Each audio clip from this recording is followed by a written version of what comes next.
Hey everyone, it's Malkin Live. This is our fourth installment of our special lunchtime series focusing on America First issues and the push to quote and hashtag expand the ban.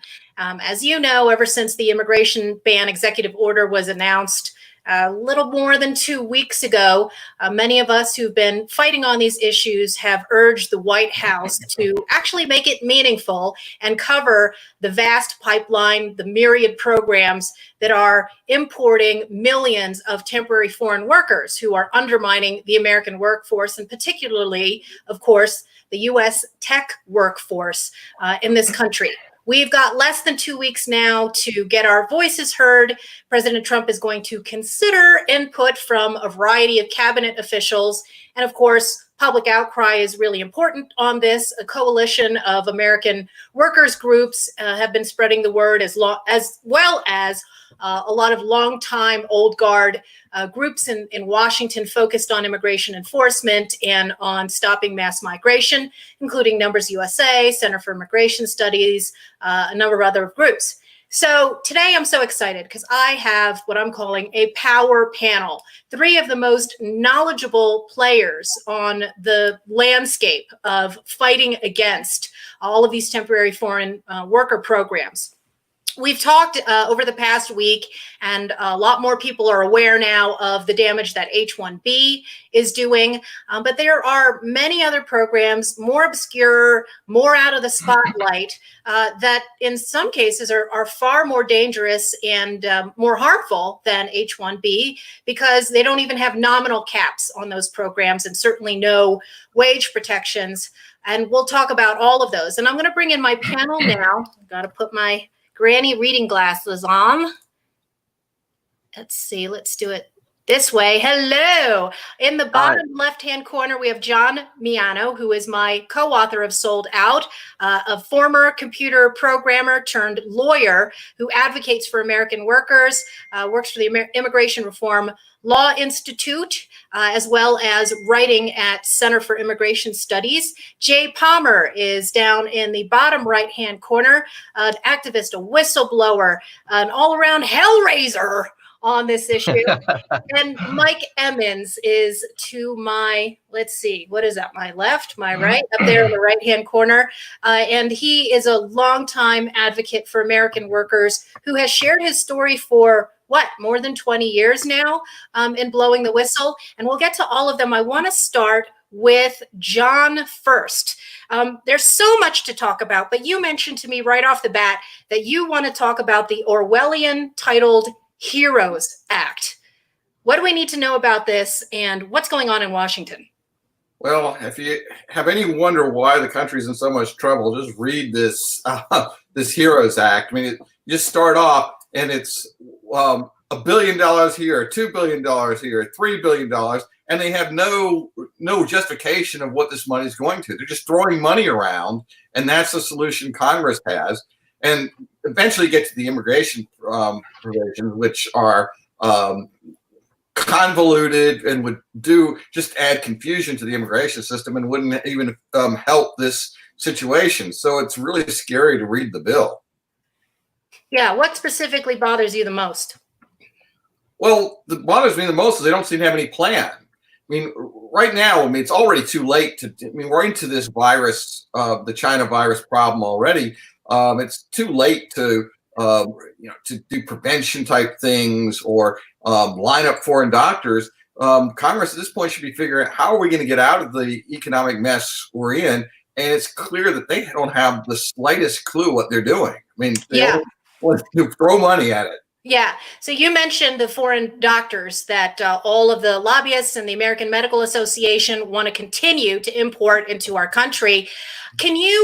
I want you to demystify a lot of this for us because, again, there's a lot of focus on H-1B, but there are all these ancillary programs that are bringing in foreign workers who are undermining the U.S. workforce. And there have been hundreds of thousands of American healthcare workers who've been laid off as a result of the pandemic. But the AMA, all of these institutions want their cheap foreign doctors and nurses. Can you tell the listeners and the viewers out there more about the J1 program it's a cultural exchange program. That's initially why it was set up in the first place, and how it's being used to bring in these foreign healthcare workers at lower wages.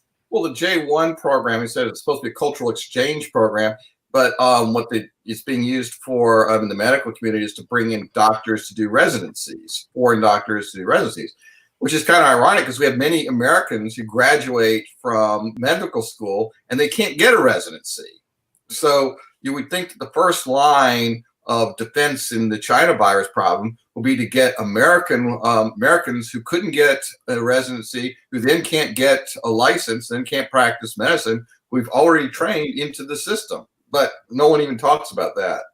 Yeah, and then of course there's another group of American workers who've been harmed by J1, and that is native-born teenagers, right? Because J1 is also importing lots of foreign young people to take jobs at, for example, the beach. I'm from South Jersey, and it used to be that, you know, me and my classmates were the ones that got the jobs on the boardwalk and along the Jersey shore. And increasingly over the years, what you saw was a lot of Eastern Europeans and other foreigners taking those jobs under the guise of cultural exchange, when we all know it was about cheap labor. Or it could be one of many of other visas, even beyond cultural exchange. I mean, that's one of the problems. You never really know what program these people are coming on. Yeah, and so I want to go to Jay Palmer on this because it's a perfect segue. Jay, you are a whistleblower. Your story is well known. You were all in the national news everywhere. There was a settlement with Infosys. I think it was December, and I know you can't talk a lot about what's going on, but what you can talk to us about are these other means by which the H-1B is being undermined, like B1, B in lieu of H, L1, all of these things. Can you, again, sort of just give us like a Cliff Notes version of some of these other programs that are incredibly problematic and should be covered by the immigration ban? Absolutely. Thank you. And, you know, one of them is I've been working with the American Coalition of Workers on putting a cap on the OPT workers. They're bringing in OPT workers. There's no cap on it. You know, they're taking American jobs, and this group that I've been working with is pushing with Representative Gozar, trying to, you know, expand the ban to this. But what really concerns me is the B1 program. We issue 16 million of these B1 visas a year. 16 million, okay? They're $160 a visa. Their B1 and B2 is combined multi-visa, which is a tourist, and also a visa to come over just for meetings. The 2000, I believe it was the 17 or 18 overstay report had there was 500,000 of these people that didn't leave the country. So people come over on a B1 or B2, they're 10-year visas, $160. They're vetted one time. These are the same visas that many of the 9/11 terrorists came over on, okay? So you come over, you stay in the country, they're stamped for 6 months. If you leave and go to Canada or Mexico, you're re-stamped for another 6 months. You can do this for 10 years. And you can go throughout the United States. You can work on a 1099, never pay taxes. You never have to pay taxes. You come through the mom and pops, arena, get a job, and you just work. So, you know, the B1, the B2, the OPT, the L1s. L1 is an intercompany transfer.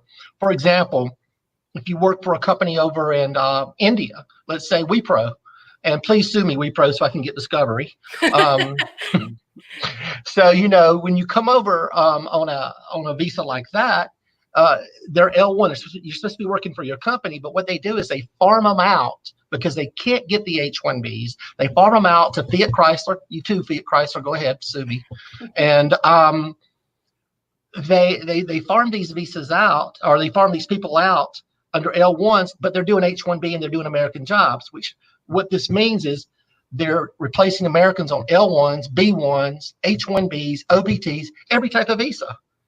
And, you know, we're so over inundated with these people, with these types of visas, that we've got to put a stop to it. We've got 30 million unemployed people right now. 30 million. 36.5 is the new update today. And unbelievable. But, you know, we'll talk about this a little bit later. But, you know, Neil Monroe had a column this morning in Breitbart that talked about their extending H-1Bs. Yes. You know, they're getting these visas extended before the ban comes in. There's thousands and thousands and thousands of them, and I get email after email of, you know, of people's visas being extended already before we expand the ban. So, you know, those are some of the programs right now. And, you know, we not only do we need to expand the ban, that's just part of it. What is troubling is our DOJ and everybody is so swamped is the enforcement piece of it. These agents are working so hard, you know, but they just, you know, what had an agent tell me one time? He says, I would need a jail the size of Texas to put everybody in or hold them to deport. And it's not that, you know, we're not a country of immigrants. It's the fact there's a right way and a wrong way. And more people choose the wrong way, or more companies. And we should be after the CEOs, the COOs, the CFOs, the high-level people that are knowingly and willingly doing this. So, you know, we'll detain people, but are they really the problem? They're coming from third world countries that, you know, they're making nothing. And, you know, it's either killed or be killed. It's the CEOs, it's the CEOs, it's the Zuckerbergs, it's all these people for the cheap labor. And you know, it's just troubling when, you know, I have college age daughters who, you know, what is their future? Realistically, what is their future? Yeah. The OPT has killed the future of our college students right now. Yeah, absolutely. And we'll definitely delve into the piece that you talked about and much more. I want to get to Mike Emmons here first. And Mike, a lot of people who are on Twitter who pay attention to your Twitter account are familiar with your story, but I want to introduce you to our live stream audience. Tell us about your involvement in all of this. And of course, the H-1B law was passed in 1990. So we're talking about more than a quarter century ago. There has been, in the past couple of years, more public awareness about the issue, but you've been banging the drum a long time. Yeah, we were ordered by corporate management to train our replacements in 2002. And you worked for who? I worked as a contractor for Siemens ICN in Lake Mary, Florida. Mm-hmm. But I was one of many. There was several contractors and there were employees. They brought the employees into a room and told them they were going to be laid off. They just assumed that the contractors would go along with the game. So the employees were all given severance letters. Back then, they didn't make you sign it and not speak to the media. In today's world, the corporations put in there, you cannot speak bad about what's going on here. So, I mean, that's another reason why people don't speak out like I did. I just decided I'm either going to give up, move on to another job, or I'm going to stand up and fight and see what happens. And for 18 years now, I've been letting people have it. I learned from some people that were ahead of me that were really good, who taught me to go look around on the servers, and I landed on Tata's data, 800 meg of files in the Siemens server. I copied all those, gave them to my representative, and I found out everybody's fighting H-1B. I found out all of my replacements were L-1B visa holders. Right. Absolutely. So I believe a lot of people that think they're training H-1Bs for their job, they're probably L-1Bs. Right. And that program's been around since the 1970s. It's far predated H-1B. Yeah. Jay, you wanted to say something? And there's no cap on that either, Mike. You're so right. There's no cap on that visa. Yeah. There's no prevailing wage on that. And it's so easy to catch them because if they're on a client site and working for the client, that's illegal. That is disbarment. The company that's doing that should be disbarred. Well, they all do it. Every company that comes in and replaces a department, it's Wipro, it's Tata, it's all these Infosys. Anyway, I worked with some H-1Bs back in the 90s, and it was just us. We worked together. I didn't really know anything about it. But when we had to train our Tata replacements, one of the H-1Bs from India asked the Tata how much they were making. And his reply was $3,000 a month, but they got $2,000 of that paid as non-taxable expenses. Mm-hmm. So their annual salary was $12,000 a year. My medical insurance premium was $947 a month. So their salaries about like my medical premium. Right. How is an American supposed to compete? Right. Right. And your congressional representative at the time, Mike, was John Mica, right? Yes. And so tell us a little bit more about, because see, I think it's really interesting for people to understand that it's not just the far left, it's not just open borders people in the Democrat Party that are the problem. There's a lot of ignorance and also willful complicity in the Republican Party as well. Absolutely. Yeah, John Mica was a right-leaning representative.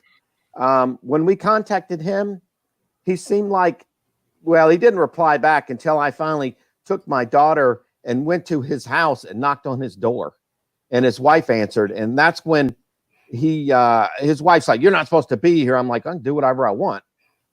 You're not listening to me, and we're having to train our foreign replacements, and you need to do something about it." So then John Mica called me into his office, and he sat down and he asked me, "Well, what are we going to do? What should we do?" I'm like, I'm 2 months into knowing what this is. I didn't have the answer. I'm like, don't let him come in and do this. So he didn't do much of anything. But the one thing that I learned, I spent every night on the internet, and I found opensecrets.org, which shows campaign donations. Well, 6 weeks after I contacted John Mica, Siemens was dropping $5,000 checks into his pocket. There you go. Follow the money. Yeah.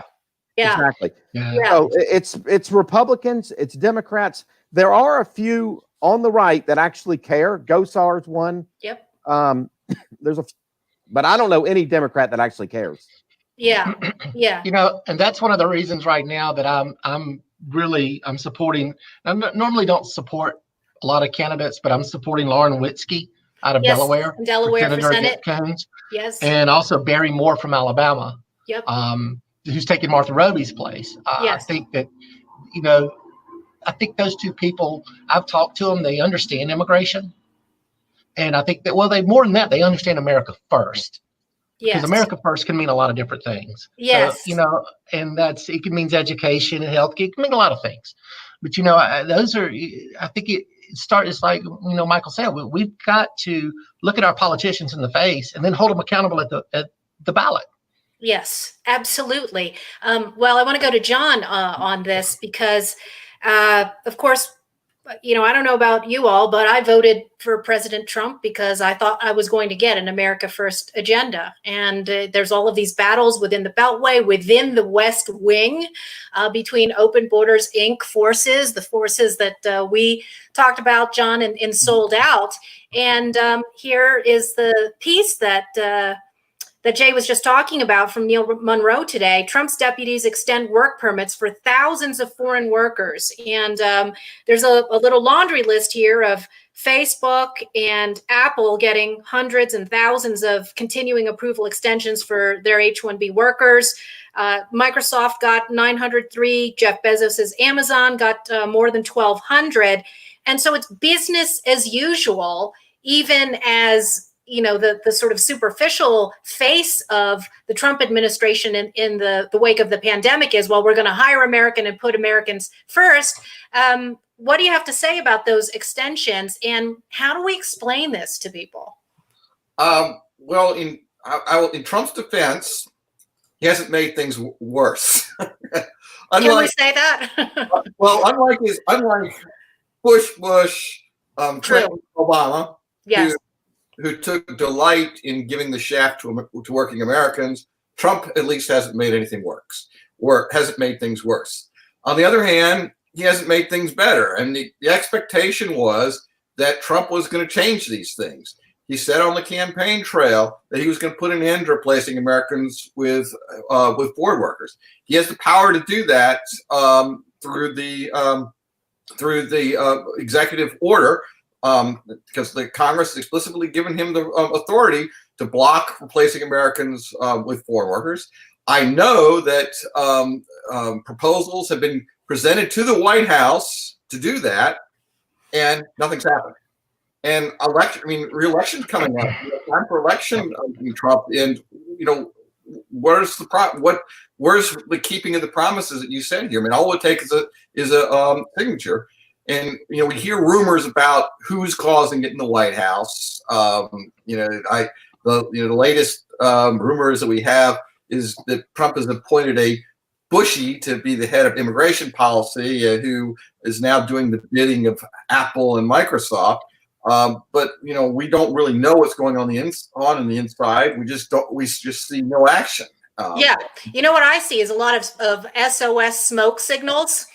From my sources there, and you're referencing, I think, the appointment of Derek Lyons as domestic policy chief, somebody who, yes, no, yeah, Derek Lyons, who is closely allied to Silicon Valley and the Bush, Rob Portman, Paul Ryan wing of the party, which is not in any way materially different from the left wing open borders wing of the Democrat Party.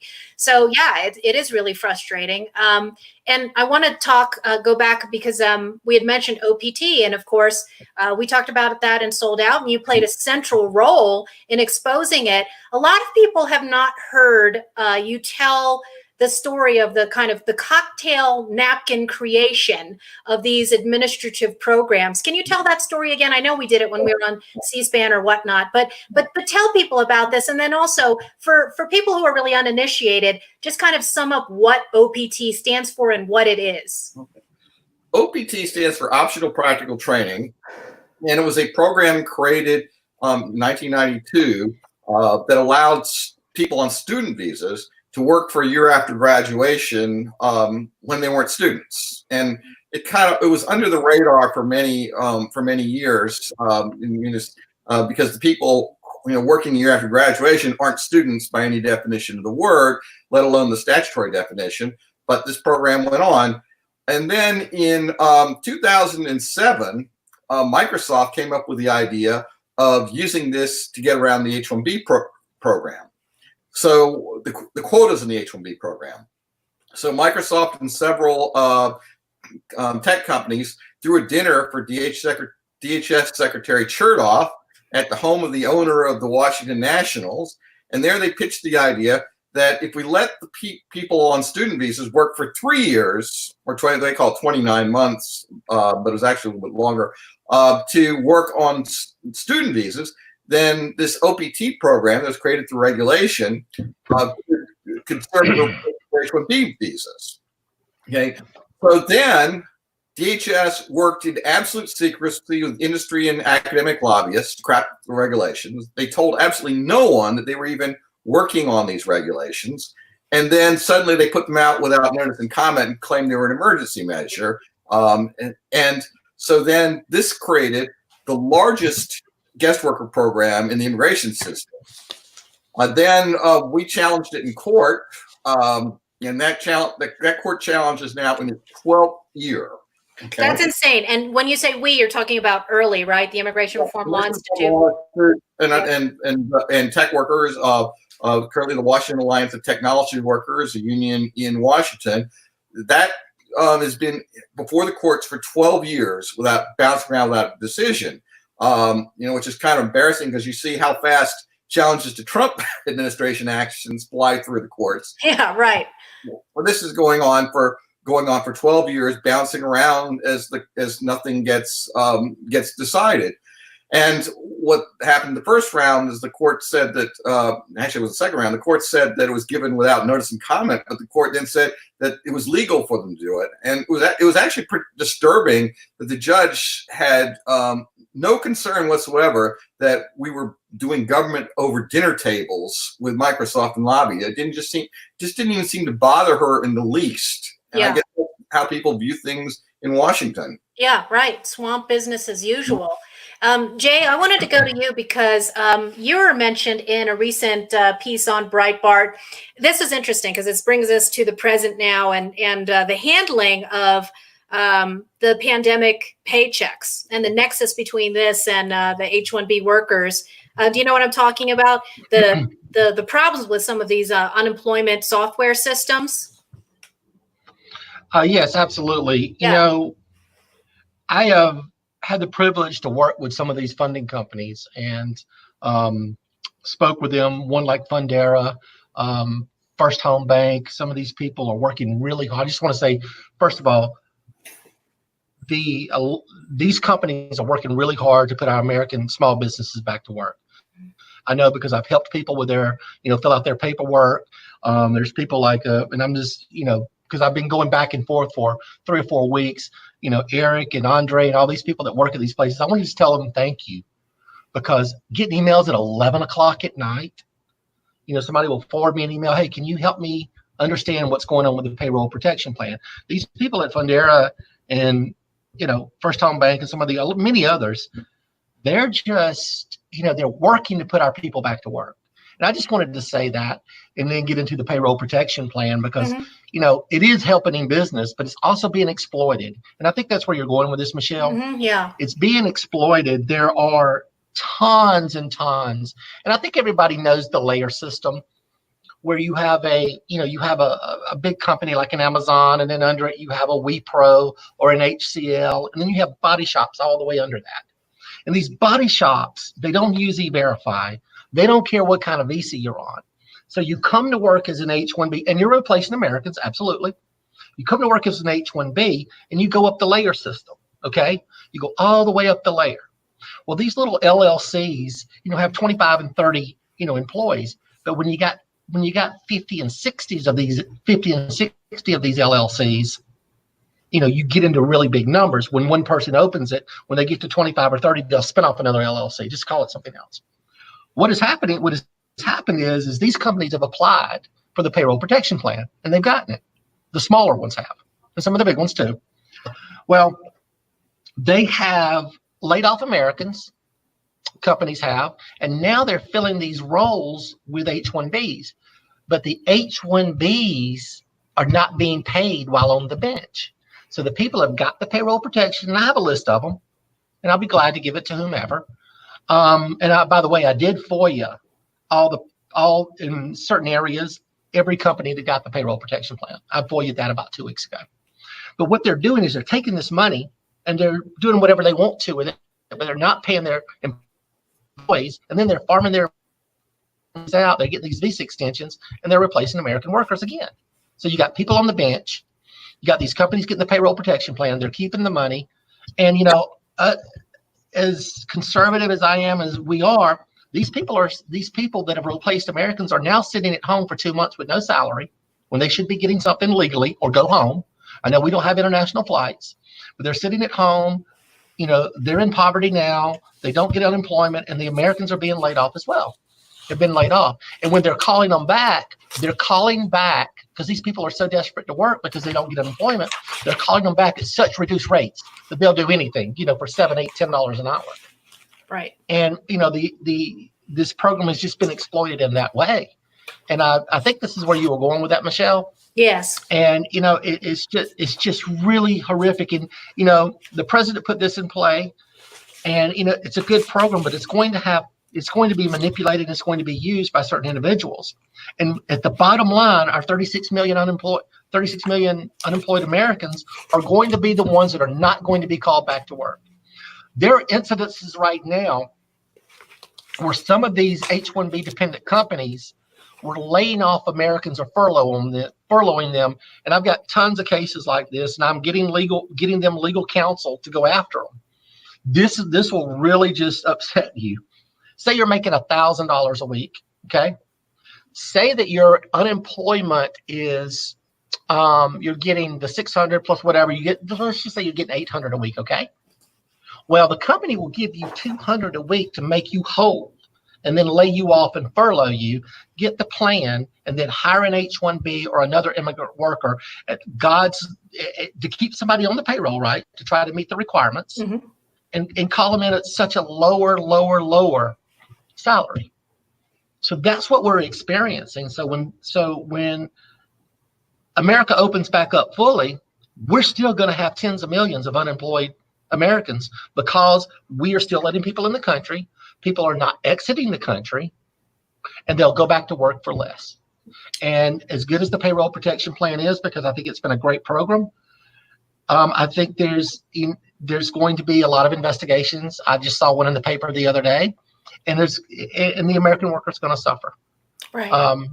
It breaks my heart. I have people emailing me and calling me like, I want to go back to work. How am I seeing these H-1Bs going back to work, but I can't go back to work? Right. Same job. Right. How can I not go back to work? Why am I still getting unemployment? And when is that going to run out? And then when I come back, I will tell you this, I've subscribed to some of these headhunter services, and I'm getting 5 or 6 a day, and I'll be glad to forward them to this panel. Yeah. Yeah.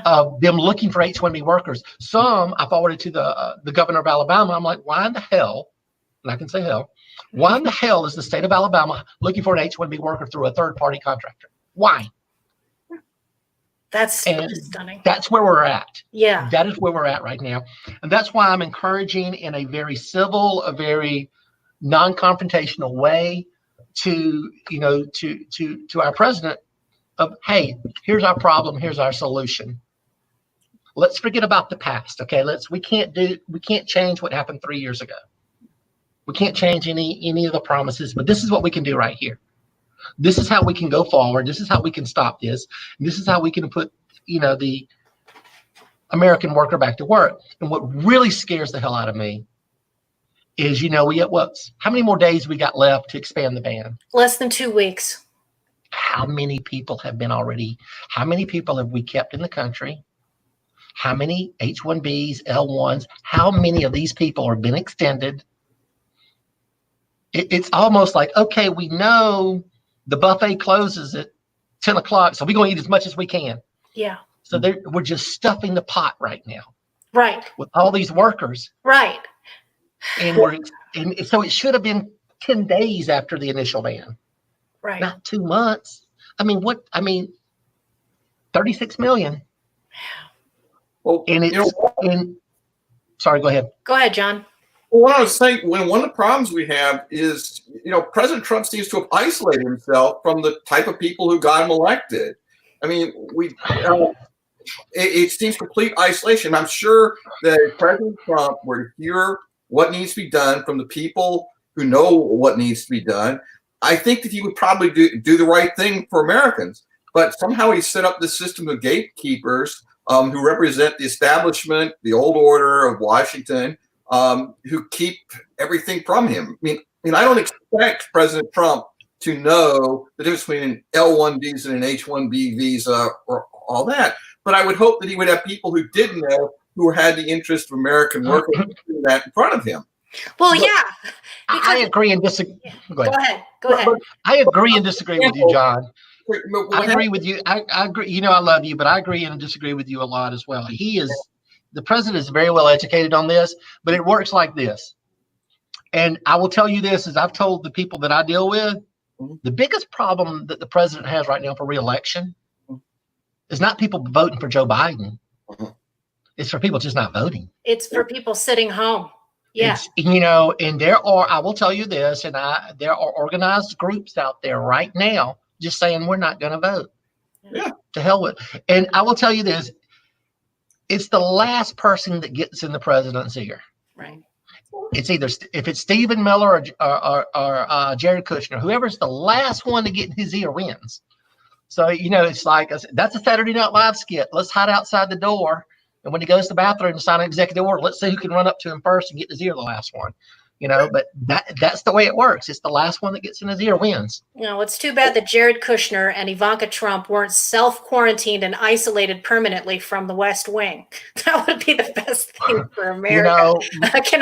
Let me bring Mike Emmons in here too. Hey, Mike. Right. So, I started keeping track. I had this mega thread on my Twitter feed that started a few weeks before the pandemic. And it was a massive thread of all of the layoff announcements of tech workers. It's got like 60 entries in it now. So these are layoffs that have been happening not just over the last year, but 5 years, 10 years. There was already ample reason and rationale, a foundation for having an indefinite immigration moratorium and freeze on all temporary foreign workers before the pandemic. And so when this executive order was announced and there was all this press about it, everyone was excited thinking, okay, finally we're going to get it. And then, like, I wanted to know what your reaction was when you actually read the fine print of the executive order. Well, at first I was ecstatic. And then, like most others, I'm like, oh, okay, well, there's nothing being done. In my opinion, he's got too much Tim Cook in his ear and not enough American workers. Yeah. By the way, I photobombed your thread there with a ton of stories. Yes. I've been saving links to stories of replacement for probably 10, 12 years. I have a lot of them. Oh, sure. Yeah. But you know what's funny is, give you the Trump example. We have, at the beginning of the Trump administration, IBM was fined because they had been putting ads on their own website saying that they had jobs in the U.S. that only people from India could apply for. Right. Now, IBM, this isn't some Y-Pro India. This is big American company who we're told is the good guys. Okay. And then who's at the first Trump state dinner? The CEO of IBM. Trump starts Siemens too. Yeah. Siemens too. Yeah. Trump starts a committee for the American worker. Who's there? The chairman of IBM. These are the very people Trump should be telling shouldn't darken the door of the White House.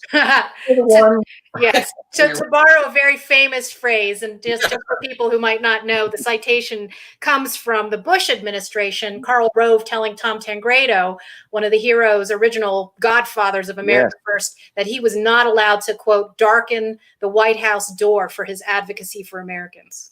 Trump has never met with American workers on this. Yes. There's no meaning there with him personally. Yeah. I will tell you that was coming until the coronavirus. I will tell you that what you just said, because I was working with that. And you might know that, Michelle. I was working with that with Jenny Beth Martin of the Tea Party. Yeah. On that one aspect, and it was really going to happen. Yeah. And we're 3 years. We're now 3 years into the administration. And you're right. You're absolutely right. You're absolutely right. And I know you're probably going to say, Jay, I would have believed it when you invited me up there to do it. But I will tell you that I think that, I know that the president's listening more now than he has on this. He might not be acting, but I know that he's listening. And I know, but I'm glad we're having this open debate, because these are the kinds of conversations that are happening behind the scenes. How much more leeway, how much more deference do you give the president? Oh, just give him a little more time. And I have to side with John on this more, Jay. I know I'm at my wit's end, and I know y'all are, and and y'all are, y'all are right. But I have to be, the situation I'm in, I have to be extremely positive. I have to be strong or a hellraiser, or I have to be, like you said, a hellraiser, which I think, God rest my mom's soul, I've heard that before. But I care about each and every one of y'all, and I am going behind the scenes as hard as I can, and I'm driving as hard as I can to get things done. It's like, and a great example of that is people sue over H-1B discriminatory. Well, I found a new way that's kind of working a little bit. I'm going to sue your clients. I'm going to sue HCL, WePro, Cognizant. I'm going to sue your clients and you. And when the clients start putting pressure, and then I'm taking all the discovery from the people that I represent, and I'm just going to give it to the State Department.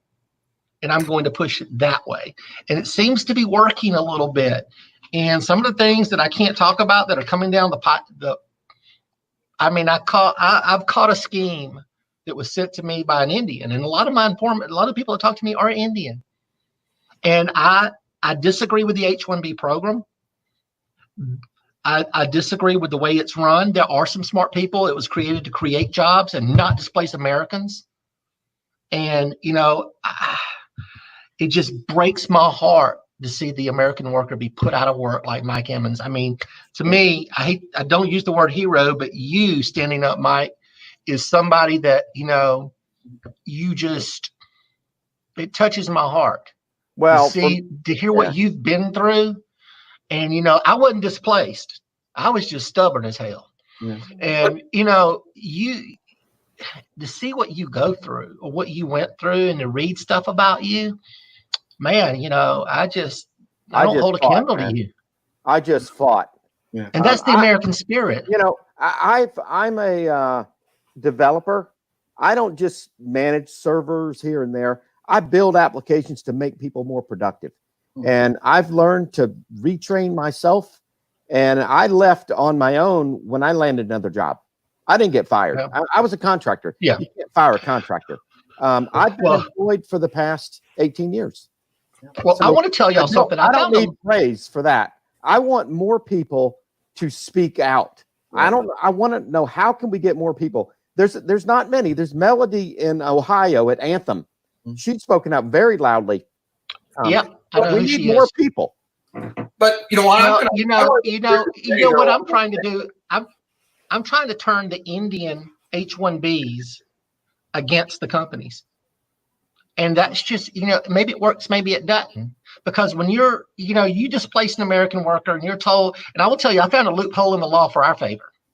Mm-hmm. When you displace an American worker and you think you're going to make $90,000 a year and you're bringing home $20,000 because you're kicking back to every manager, I tell you, 5 or 6 people that do that, they will help stop this. But there is, and John, I think I emailed you about this 7 or 8 months ago. In the Trafficking Victims Protection Act, there is a section under there called forced labor. Okay, it's criminal. And the statute is so black and white. If you entice, if you lie to an immigrant that works for you, you're criminally held liable. Now, here's the key about this. It's a 10-year statute. The statute of limitation is 10 years. That right there is being enforced in many cases around the country. And this will help.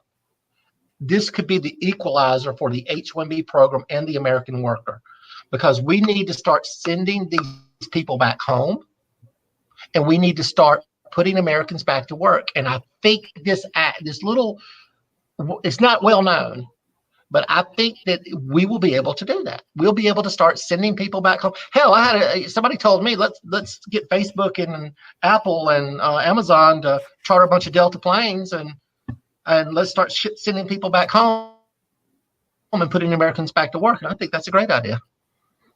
Well, my area of disagreement, Jay, like the H-1B, is the problem with H-1B isn't that it's being abused. The problem with H-1B is it's working as it was intended. I agree that it was absolutely designed to replace American workers. And I'll get the example. Oh, it is.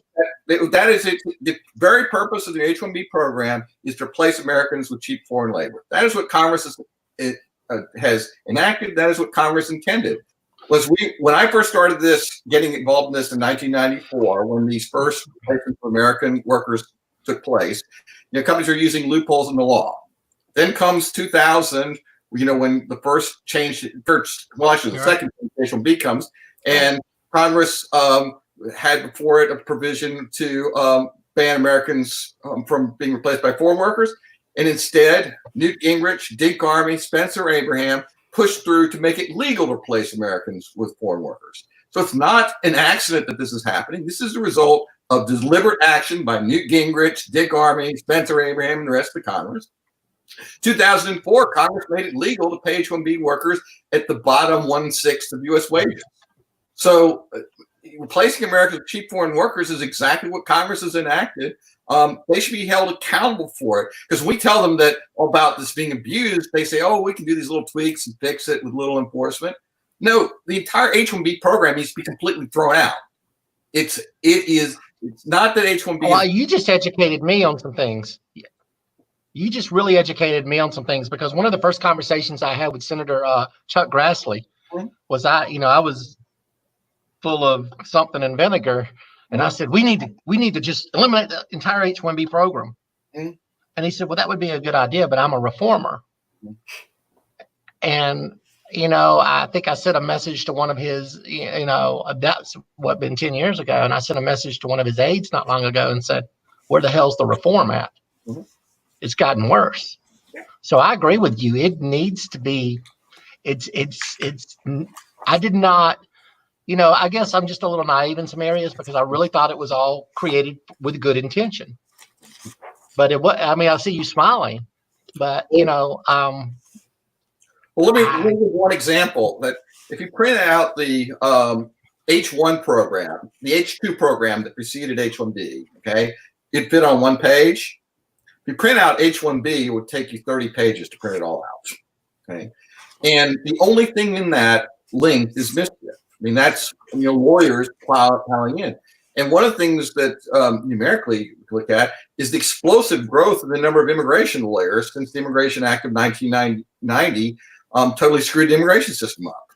I mean, the Immigration Act of 1990 made absolute train wreck of the immigration, and the number of lawyers jumped incredibly. And I remember meeting when we had this so-called comprehensive immigration reform that didn't have any reform. I was meeting lawyers who were saying they were going to switch to immigration because that bill passed. It would create such a mess that there would be many more jobs for immigration lawyers. Yeah. So, John, help me. What do we do? What do we do now? What do we do right now? I mean, help me.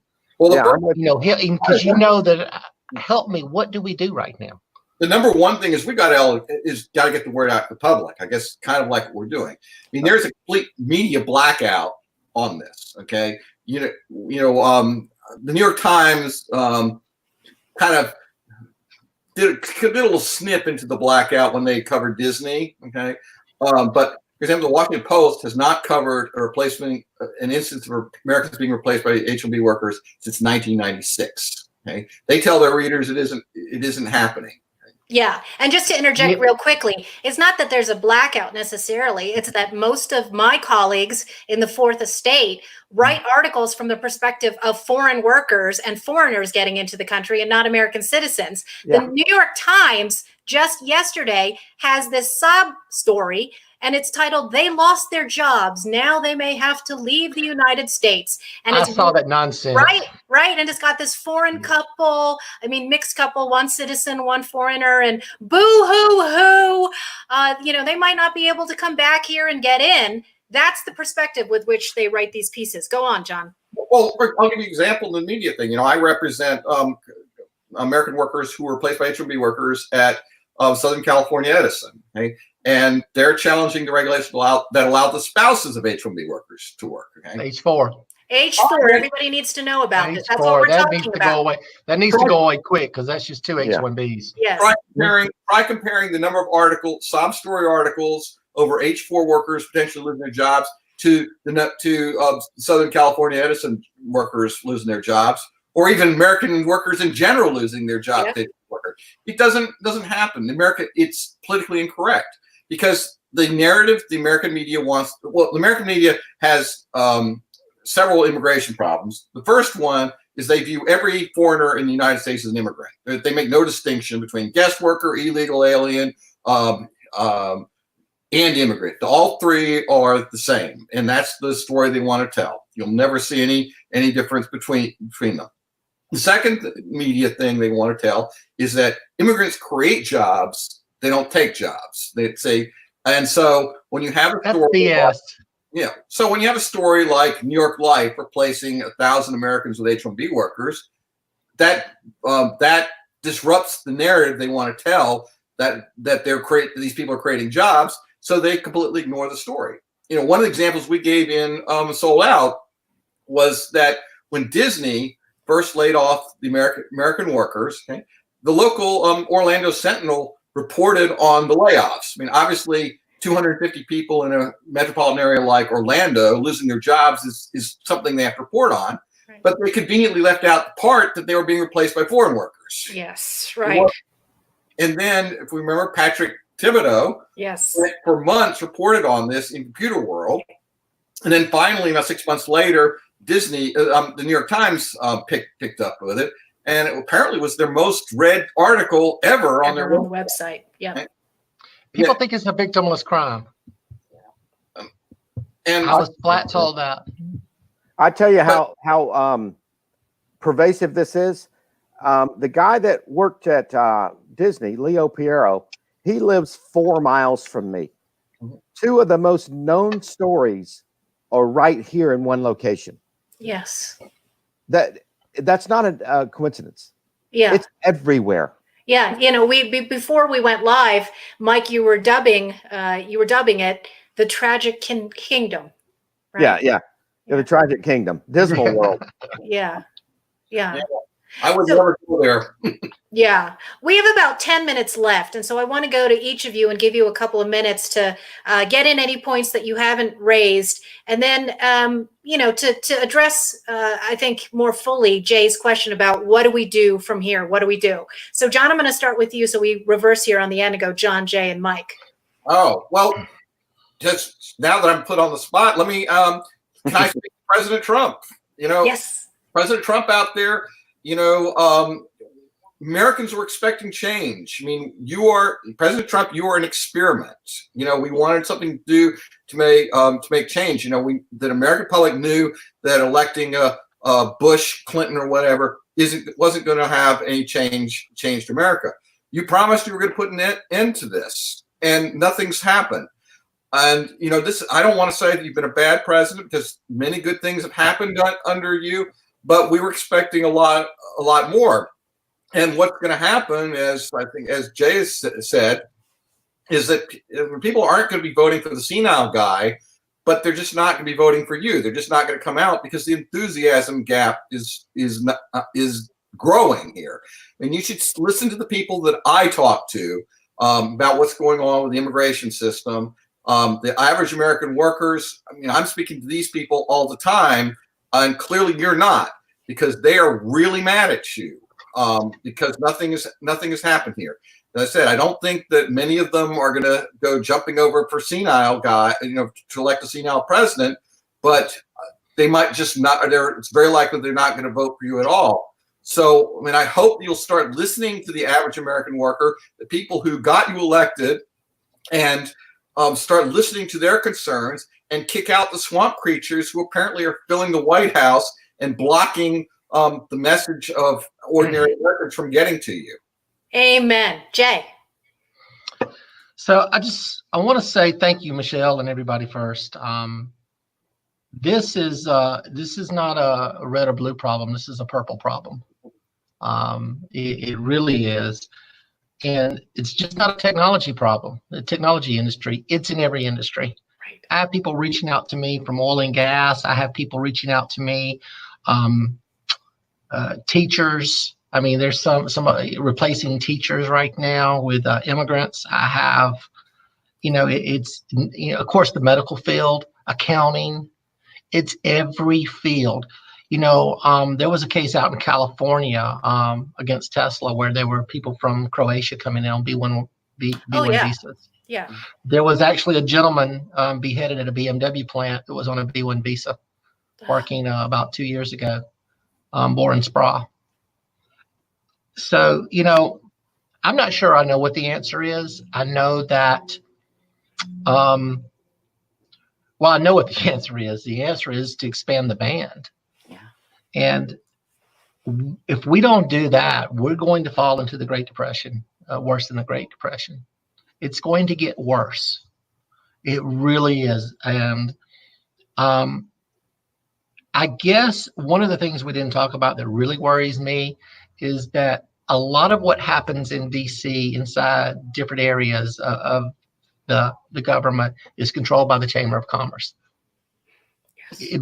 I had an immigration person tell me, and he just said, the Chamber of Commerce just isn't going to let us do that. Right. It's not going to let us shut down some of these $100 billion companies. And, so it's things like that we have to find end arounds.